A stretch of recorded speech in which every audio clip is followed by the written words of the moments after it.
Good Saturday morning, everyone. Today on Perspectives, we are preparing for the 2022 hurricane season. Now, many of us try, if we can, to put that previous hurricane season out of our minds after November of every year. But let's briefly revisit the 2021 season, and it was another busy one. There were 21 named storms, 7 hurricanes, and 4 major hurricanes: Grace, Ida, Larry, and Sam. As you may remember, Ida hit the Gulf Coast, leaving a lasting mark for some. Now, we'll have more on that Ida in just a moment. According to the National Hurricane Center, it was the 3rd most active year ever and one of the most expensive in history as well. The 2021 season was the 7th straight with a named storm forming before June 1st. Tropical Storm Anna back on May 23rd. It was also the 2nd straight year that forecasters used up their initial list of names. After Wanda in early last November, they ran out of names again. August 26 last year, Hurricane Ida hit Louisiana as a Category 4 hurricane with dangerous storm surge and strong winds. NOAA says that it's tied for the 5th strongest hurricane to ever make landfall in the U.S. Ida remained dangerous for roughly 1,000 miles, bringing catastrophic flooding up to the mid-Atlantic states. Ida was blamed for 26 deaths in Louisiana and at least 50 deaths in the Northeast. Hurricane Ida accounted for more than $70 billion in damages, making it one of the 5 most costly U.S. hurricanes on record since 1980. The name Ida has now been retired from the list of storm names. But a storm that was one of the costliest on record that didn't have its name retired hit the Alabama Gulf Coast back on September 16th of 2020, Hurricane Sally. Now, at least 2 deaths were blamed on the Category 2 storm in South Alabama. Widespread damage and power outages. Orange Beach was one of the hardest hit areas. The Florida Panhandle was also hammered by Sally. Homes and businesses suffered damage. Barges knocked loose by Sally left the 3-mile bridge badly damaged. It was closed for roughly 9 months. Well, some folks are still making repairs and trying to recover almost 2 years after Hurricane Sally hit our area. So, June 1st, it's quickly approaching for what forecasters are calling yet another potentially busy season. The 7th straight year busier than normal. Here today to help us prepare for the 2022 hurricane season, Zach Hood, Director of the Baldwin County Emergency Management Agency, Jeb Ball, Chairman of the Baldwin County Commission, and Jason Smith, Fox 10's Chief Meteorologist. Well, when we come back after a quick break this morning, our experts will join us here on Perspectives with tips and good advice on proper preparation for the 2022 hurricane season.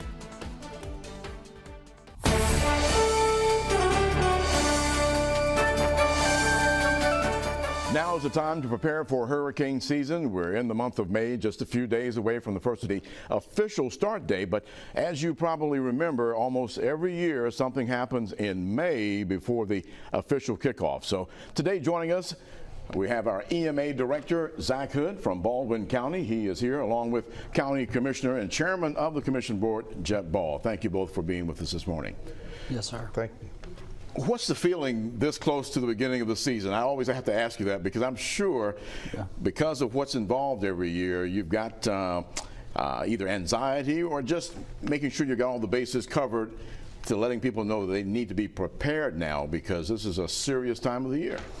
Yeah, that leads right into, Eric, where we talk about being prepared, not scared. And often that anxiety or fear, it will take over you if you are not prepared. And so that's our encouragement is there are more than one ways to be plugged in and to find a avenue that works best for you, your family, your community, your county even, and plug into those various avenues of information and make sure it's local, reliable, credible information. And you know, I notice every year you seem to be new programs and ways for folks to be prepared and be involved, to catch them in different perspectives. And I think, Commissioner Ball, one of the things that happens for Baldwin County is you have a huge visiting population along with your regular Baldwin County folk who live there. So you've got a lot of folk to be concerned about. How does it make you feel this time of the year when we're about to begin this hurricane season? Well, it's something that we prepare for. I think with Hurricane Sally and Director Hood coming on right when that was going on, we had a good practice run at it, and it's all in preparedness. And giving the right information out to all the different, especially with visitors, maintaining the contact with all the real estate, rental companies, and that's all those areas there. They provide the information needed for the preparedness, and we have a couple of things that's going on now. A new publication that we'll be giving out called Stay Alert Baldwin. Partnering with Gulf Coast Media, and that is going to be a all-in-one stop shop for all your preparedness needs for any type of disaster. That's good. That's something that I know that Director Hood has talked about over the years, making sure that those people have an idea of what they're dealing with being in Baldwin County this time of the year. Are you getting all the money for the county that's needed to take care of the previous storms? Because I know there are places that you can ride around still in the county and see where some repairs are still needed from the previous storm. Is the money coming in to take care of those things? Yes, sir. We're still pursuing that. We have received a large percentage of our funds. But we are still actively pursuing funds from FEMA, and as those roll in, we'll use those to kind of reimburse ourselves back, because we never wait on the money. We spend the money as disasters hit and then wait for reimbursement. Way to work for your people. Absolutely, sure. absolutely. All right. Well, Zach, it's like everything, you sort of put that hat on this time of the year. What seems to be the mindset, because we're hearing that it's going to be another active season, and as our chief meteorologist Jason Smith always says, it only takes one. That's right. You know, we aren't expecting 19 named storms to come through, but one storm coming close. And you know, Florida is a magnet, so being right next door, I'm sure that's another thing that you take into consideration. The activity of our organization in the county is always very active, in a sense, in terms of when you have a storm in the Gulf of Mexico. And so that's one thing that most of the public probably would not see or understand is from the time that we have that threat or the possibility of development within the Gulf, there's a punch list of things that have to happen at that point. And so, obviously we always hope that we are not the ones that are going to be impacted, but we know that with tropical occurrences around the Gulf, it's not a matter of if, it's when. And one thing that we do not want the public to do is to say, well, from the time that we had Hurricane Ivan to Hurricane Sally, it was 16 years. What we want them to do is just take steps toward preparedness, so that over a course of 1 year, 2 years, 3 years, and on, you have now taking steps toward improving what your outcome will be in the event that we're impacted by a storm. And I will say, Hurricane Sally being the most recent is certainly the most easy to discuss, but that is also one of the more difficult storms to prepare for, because we really didn't know where Sally truly was going to go. And so that's always the scary part. It is. One thing that in conversation with the community, that is forgotten is New Orleans evacuated. And a majority of their evacuees came this way, whether it be Mobile, Baldwin County, or a little further east. Nonetheless, we had evacuees because initially that was the pinpoint location. And so some of these storms are extremely unpredictable, and what we need to do is not compare one storm to the next. Right, because there's really no way to do that. That's right. We've got about 3.5 minutes. Let's break down some of the things that people need to have in place and prepared to do right now, since we're just weeks away, less than a month. Well, I discussed the avenues of being plugged in to not only your community, but your county. And one thing that we always want to encourage is know where your local emergency management agency is located, know the contact information for that particular EMA.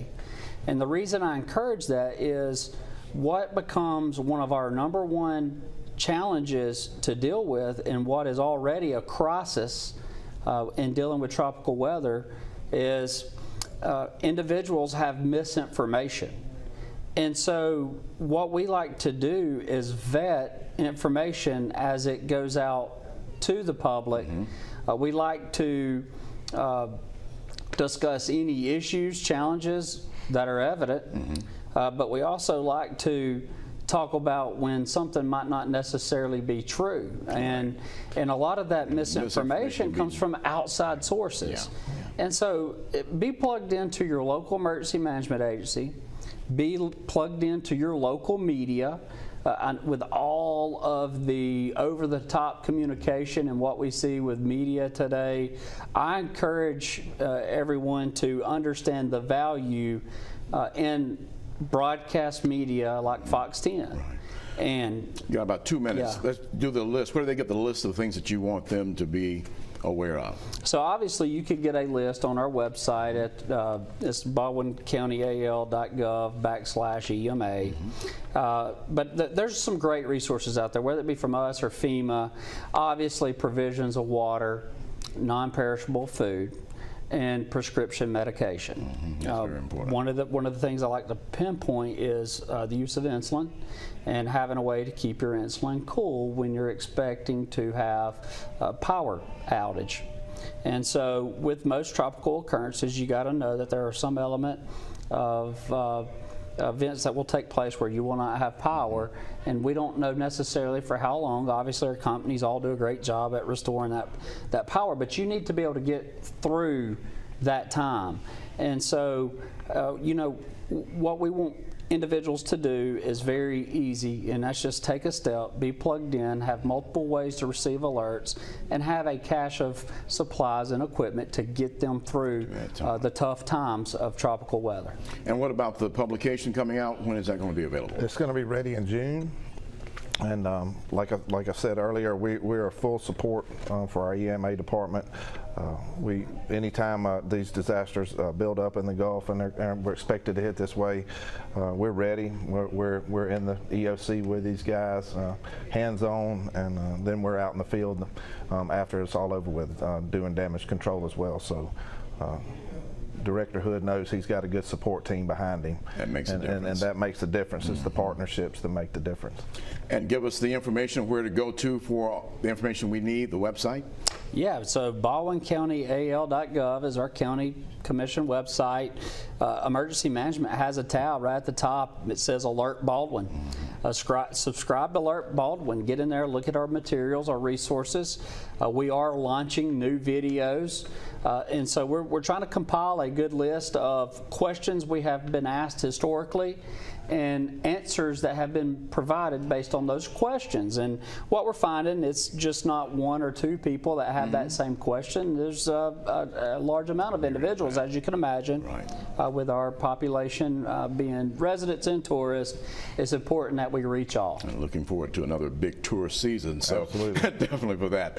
Commissioner Jeb Ball, we thank you so much for joining us today and, of course, being a part of this discussion. And as always, Director Hood, we know that your team is ready for this, and we look forward to working with you guys again as we usually do. Thank you. Thank you both for joining us this morning.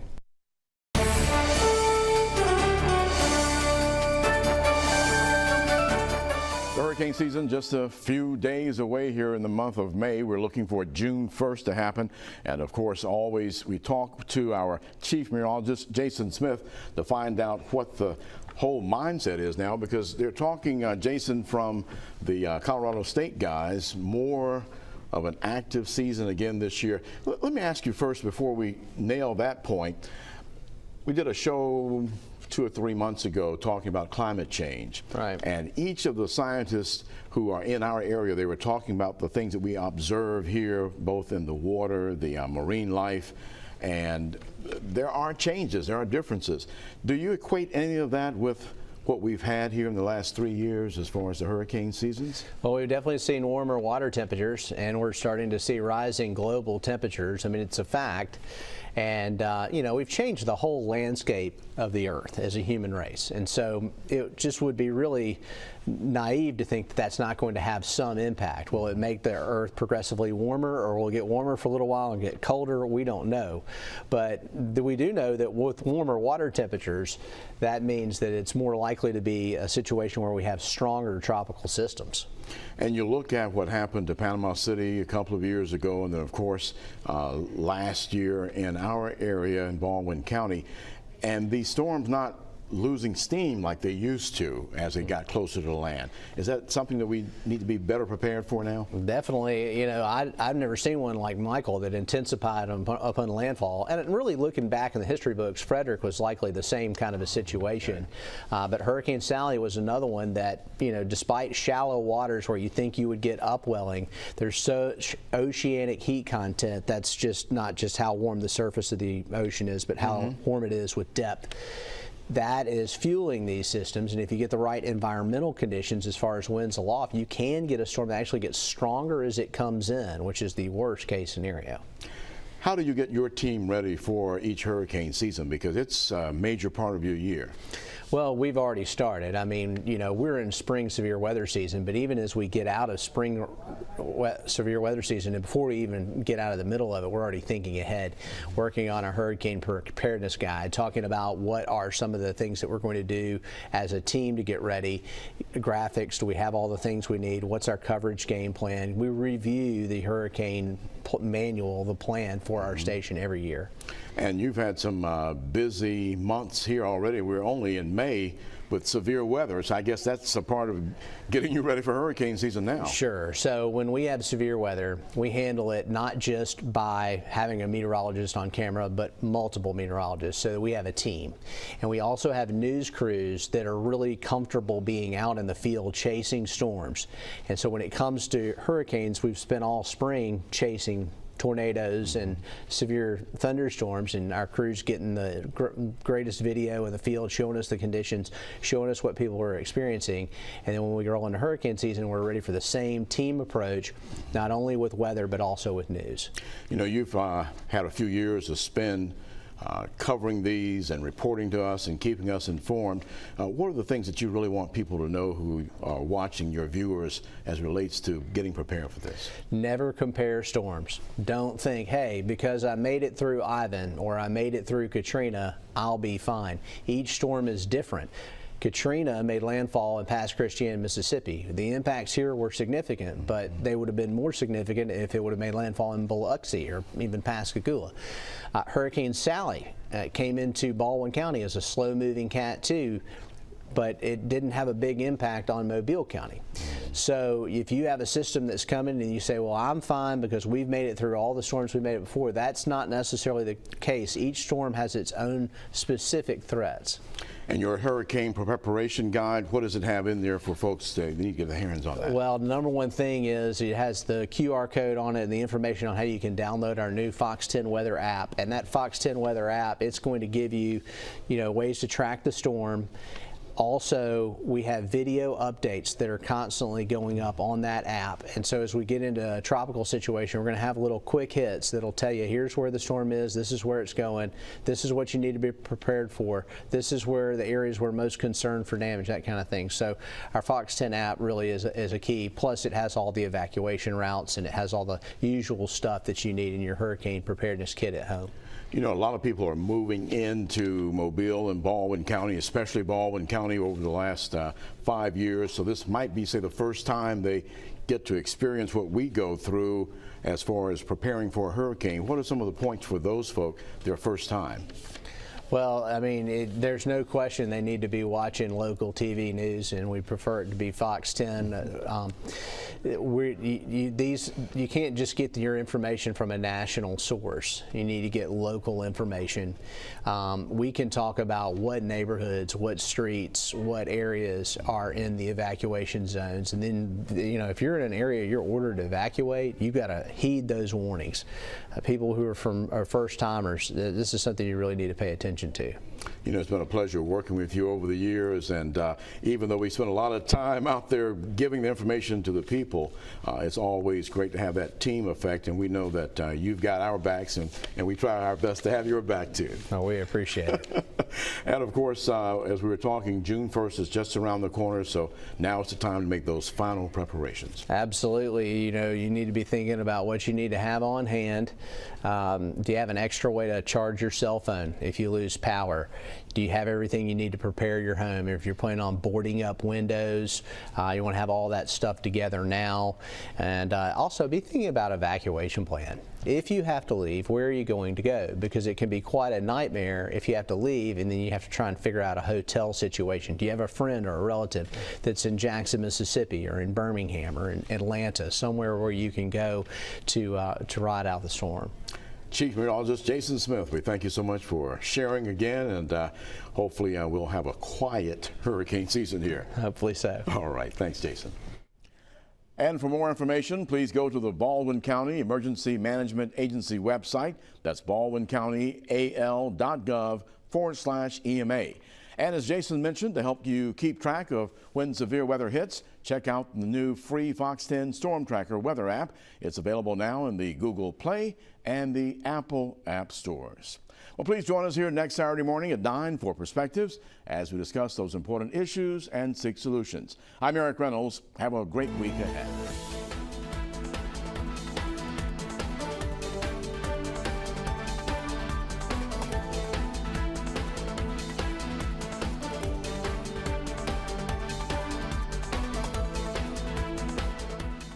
Thanks for watching Fox 10 News. Watch us live wherever you are, on our mobile, our streaming news app, and you can also watch us on Roku, Apple TV, and Fire TV.